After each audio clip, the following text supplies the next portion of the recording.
From a rather pathetic performance in the GHMC elections in December 2020, the Congress seems to have picked up speed and momentum. I have with me Mr. Ajoy Kumar, who is deputed from Delhi for this purpose of overseeing this election, helping in strategizing as well. How do you assess the Congress position at this point in time when the candidates are all out there of the three candidates? So, our reports are that we are definitely going to win. We've been, from the 25th of last month, I've been here, and the daily surveys are showing an increasing trend. So we are quite confident that we'll be crossing the 70 seat mark. People are saying 65, but I definitely believe that if our election management is handled well, and these are a lot of surveys, and that's why if you notice, KCR is now not talking about his policies, he's attacking the Congress, because that realization has come that the Congress is probably going to dislodge him very soon. You know, even when your leaders are talking, they're not talking about a positive vote for the Congress. They're talking about an anti-incumbency, 10 years, and there is no alternative. Even your TPCC chief, in fact, mentioned that they were looking to displace KCR, and therefore the only alternative is the Congress. So, look, the anti-incumbency is because of the corruption, right?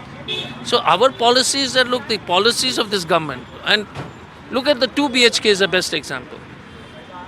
Nothing happened on 2 BHK. Kaleshwaram is another story. The man has got the arrogance to say that I can run the government from the bathroom. And looking at the policies of the government, it looks like as if it is run from the bathroom. Seriously bad governance. He doesn't go to the secretariat. The Dharani portal has become money spinning scheme.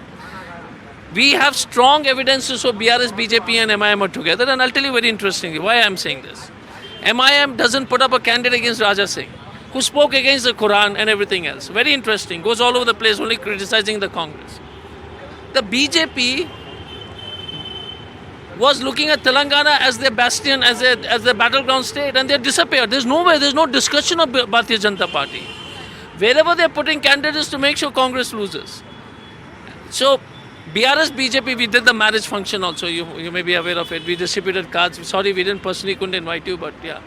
So that's the situation. And the Congress... What I'm asking you is, the CM talks about the Dharani portal and says if you vote the Congress into power, they say they'll throw it into the Bay of Bengal, you're going to lose the Raitu Bandhu. I'm saying, are you able to communicate to people what they get instead of a Dharani? Are you effective in that communication? Look, the Dharani portal is a money spinning scheme, and it's especially on assigned lands. If you're our thing is all before you set up a portal, you must first resolve all the issues. The land records can only be set up. What you're doing is you're saying there's a dispute and then calling the party to earn money. All the MLAs are doing it. So we have a very clear understanding of how land records should be verified. And if there is a dispute of a land, then we are not going to put it on the portal. We are going to first resolve the issue through the various mechanisms, arbitration, court and all. Only things which are defined, where the ownership is clear, should be on the portal. Anything else where the government has got a different opinion should be cleared and then put on a portal. So that is the first thing. But they are doing it purposely so that the land, people who are the owners of the land can negotiate with the MLAs and the government KCR. So that's one thing.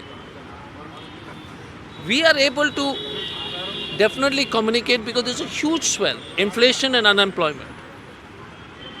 The delinking of the Raitu Bandhu and the Dharani, are you able to communicate to people that no, your Raitu Bandhu doesn't go or your cash incentive doesn't go if you vote in the Congress?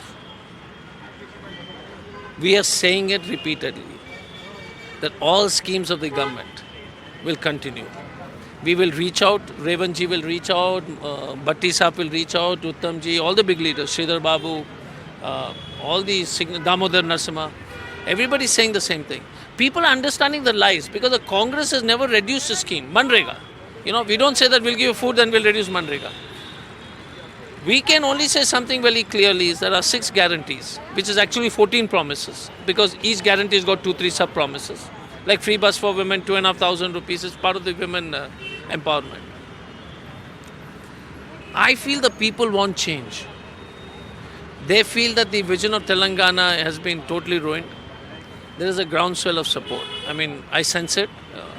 2018 to, the difference between the two parties was substantive, 20%. I mean, do you expect that kind of a swing to actually happen? We don't see that kind of anger. I can say to BHK, they're disappointed. You may not, Dharani, there have been problems, no doubt about it. There could be problems like that, but 20% swing? So interesting, I was at a dinner last night. I studied school from Hyderabad Public School here.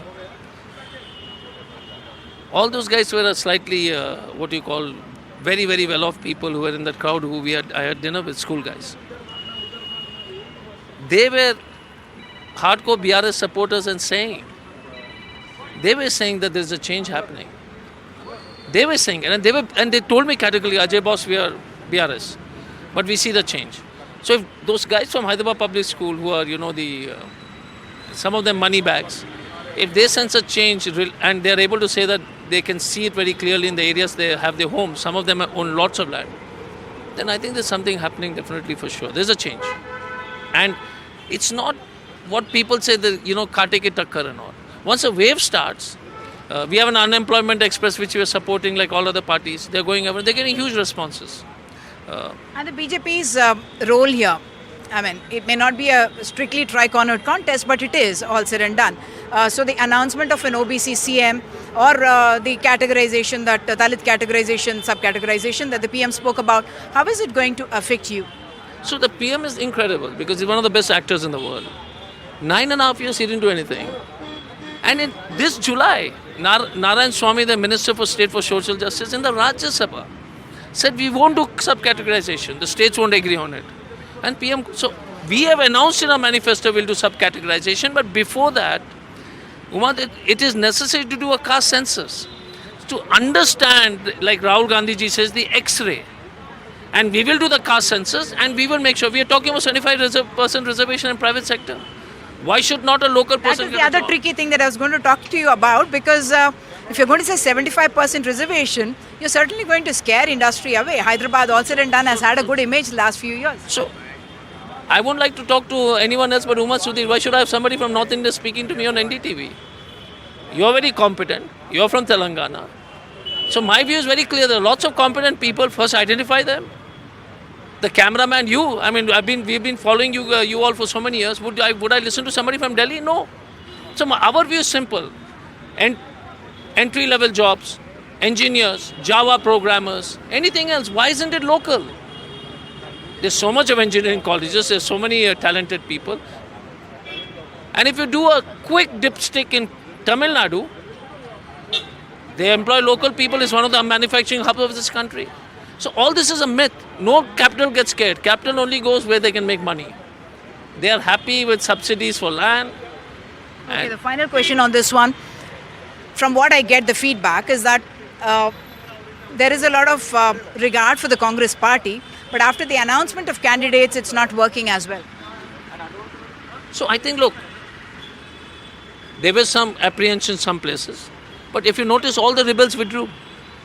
So the fact is that people were unhappy, but all the rebels withdrew, which is I think it's a great example of the organizational strength. I think I got to give credit to the whole team, whether it is Mr. Revant Reddy, whether it is Bhatti ji, all the senior leaders, Sridhar Babu, Uttam Reddy, Damodar sir. And you're saying they're all working together? They're definitely working together. Have you noticed?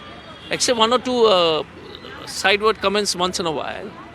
It's remarkable. And we have those leaders, right? In KCR's party, it's only KCR. And he doesn't get out of the bathroom. So, I mean, how do I do that? Okay, that also cheekily, the Congress in its manifesto mentioned that they are going to have a Praja Darbar every day for the Chief Minister, and so that he meets the people. In Hyderabad with camera person Nagaraju, Sudhir, NDTV.